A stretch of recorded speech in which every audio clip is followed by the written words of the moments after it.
So the content in health, right? Smoking, your relationship with substances, your relationship with technology, your relationship with sleep, your relationship with exercise, all these sorts of things are the content of health. And they are what they are, whether you affirm the resurrection or not. But what they mean, right? So what's the value of health in human life? How often do we ask that question in health class? I mean, we presume that health is a great good, and it is. Health is a great good. It's worth a lot of your time and effort, right? But we have to be able to think about what a good life is when you don't have the full blessing of health. And if the implicit answer, the implied answer in Canada, with more and more every day as assisted suicide marches on, is that your life is worth less when you don't have that full blessing of health. And maybe it's time to just wrap things up here, because why linger on when you're not healthy? Well, what does that say to like anybody? Because who's going to have the full blessing of health all the time? Like, all of us are going to face health problems.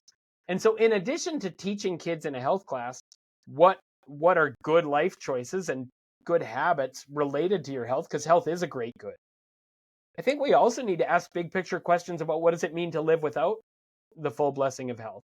And how do we find meaning in that life? And can we live well without it?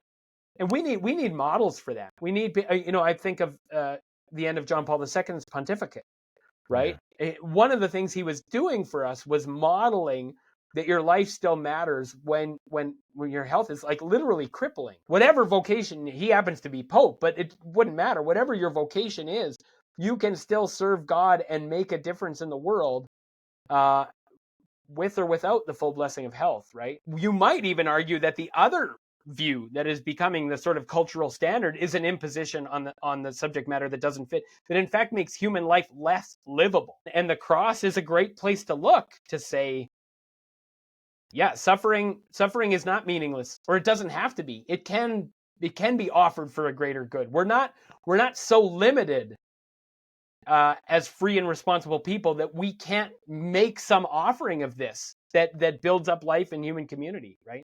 And Jesus shows us that on the cross. You were talking about suffering and suffering done well and how inspiring that is. You talk about inspiration, how important that is in the classroom and all that. But even like I had the great opportunity, Brett, to watch my father-in-law love his wife, who was suffering from progressive aphasia, which was later diagnosed with dementia and then pretty severe dementia for a long time. And I mean, he was a living catechism of love.